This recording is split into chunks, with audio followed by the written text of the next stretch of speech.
है और यहाँ पर एक एक शब्दों की अंग्रेजी बताई जाएगी, एक एक शब्दों की वर्ड मीनिंग बताई जाएगी और आपको क्या करना है, सभी शब्दों की वर्ड मीनिंग कॉपी में नोट करना है और उसे अच्छे से तैयार करना है। ठीक है, तो चलिए शुरू करते हैं। पहला है दोस्तों, give synonym for the following. इसका मतलब है निम्नलिखित के लिए समानार्थी शब्द दीजिए। पहला शब्द है दोस्तों अट्रैक्ट। अट्रैक्ट का समानार्थी या पर्यायवाची शब्द आपको बताना है। ऑप्शन आपके सामने है, फैसिनेट, रिलीज, डिसगस्ट, प्रिवेंट। यहाँ पर आपका राइट आंसर क्या है आप लोग बताइए। तो देखिए दोस्तों, यहाँ पर पहले आप समझिए अट्रैक्ट का मतलब क्या होता है। अट्रैक्ट का मतलब होता है आकर्षित करना। क्या होता है? आकर्षित करना। और फैसिनेट का मतलब होता है रिझाना।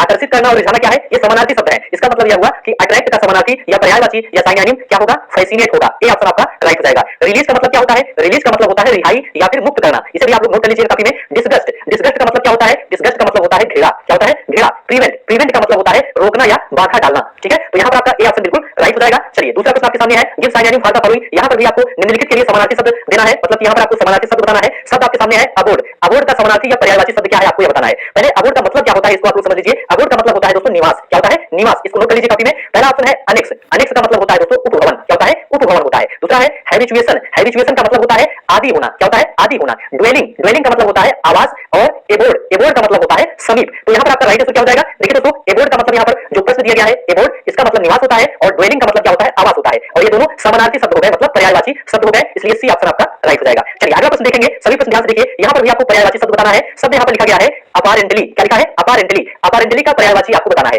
अपारेंटली का मतलब होता है दोस्तों स्पष्ट रूप से। इसको काफी नोट करिए। अपारेंटली का मतलब होता है स्पष्ट रूप से। और ऑप्शन है कंसीडरेबली। क्या है? कंसीडरेबली। इसका मतलब होता है काफी। ठीक है, दूसरा है सीमिंगली। सीमिंगली का मतलब होता है स्पष्ट रूप से या प्रकट रूप से। ठीक है, और तीसरा है क्वेश्चनेबली। क्वेश्चनेबली का मतलब होता है संदिग्ध या संदेहास्पद रूप। और चौथा है अनलाइकली। अनलाइकली का मतलब होता है संभावना नहीं।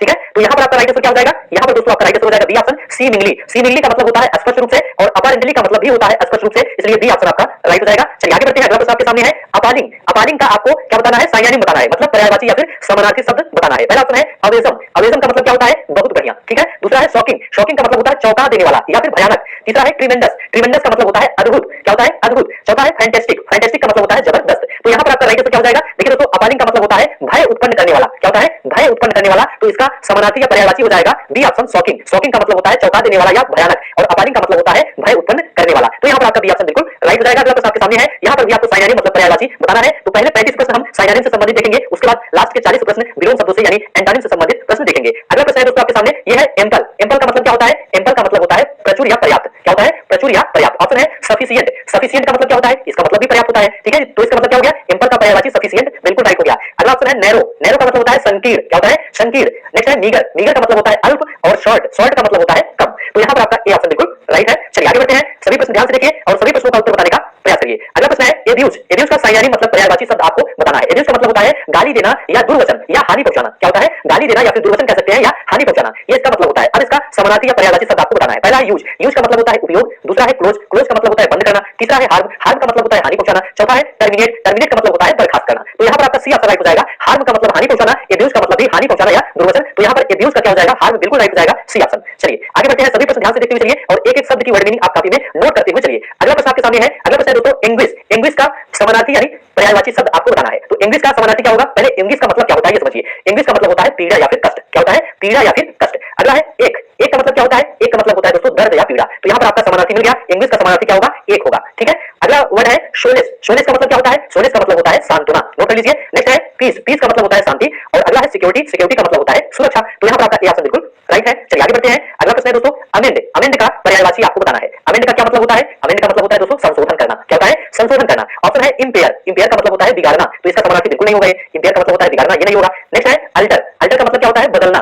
संशोधन करना या बदलना, ये समानार्थी शब्द हो गए। तो यहाँ पर आपका बी ऑप्शन बिल्कुल राइट हो जाएगा। ठीक है, और नेक्स्ट है रिड्यूस। रिड्यूस का मतलब कम करना और नेक्स्ट है वर्सन। वर्सन का मतलब खराब। तो यहाँ पर आपका बी ऑप्शन बिल्कुल राइट हो जाएगा। अमेंड का मतलब होता है संशोधन करना और अल्टर का मतलब होता है बदलना। अगला प्रश्न है एकोलेट। एकोलेट का सिनोनिम आपको बताना है। एकोलेट का मतलब होता है सम्मान या प्रतिष्ठा। क्या होता है? सम्मान या प्रतिष्ठा। पहला ऑप्शन है बंगल। बंगल का मतलब होता है गड़बड़ करना। दूसरा है परफॉर्मेंस। परफॉर्मेंस का मतलब होता है प्रदर्शन। तीसरा है फियास्को। फियास्को का मतलब होता है असफलता। चौथा है डिस्टिंक्शन। डिस्टिंक्शन का मतलब होता है सम्मान या गौरव। तो यहाँ पर आपका डी ऑप्शन बिल्कुल राइट हो जाएगा। एकोलेट का मतलब होता है सम्मान या प्रतिष्ठा और डिस्टिंक्शन का मतलब होता है सम्मान या गौरव। डी ऑप्शन आपका राइट है। अगला प्रश्न आपके सामने है बोल्स्टर। बोल्स्टर का पर्यायवाची या सिनोनिम आपको बताना है। आप लोग बताइए यहाँ पर आपका राइट आंसर क्या है? देखिए दोस्तों, बोल्स्टर का मतलब होता है संभालना या रक्षा करना या दृढ़ करना। पहला ऑप्शन है इम्बोल्डेड। इमोल्डन, इमोल्डन का मतलब होता है प्रोत्साहित करना। दूसरा ऑप्शन है डिस्करेज, डिस्करेज का मतलब होता है हतोत्साहित करना। तीसरा है स्ट्रेंथन, स्ट्रेंथन का मतलब होता है मजबूत करना या दृढ़ करना। चौथा है वीकन, वीकन का मतलब होता है कमजोर। तो यहाँ पर आपका सी ऑप्शन बिल्कुल राइट हो जाएगा। स्ट्रेंथन का मतलब होता है दृढ़ करना और बोल्स्टर का मतलब भी होता है दृढ़ करना। सी ऑप्शन आपका राइट है। अगला प्रश्न आपके सामने है बारेन, बारेन का साइनोनिम आपको बताना है। बारेन का मतलब क्या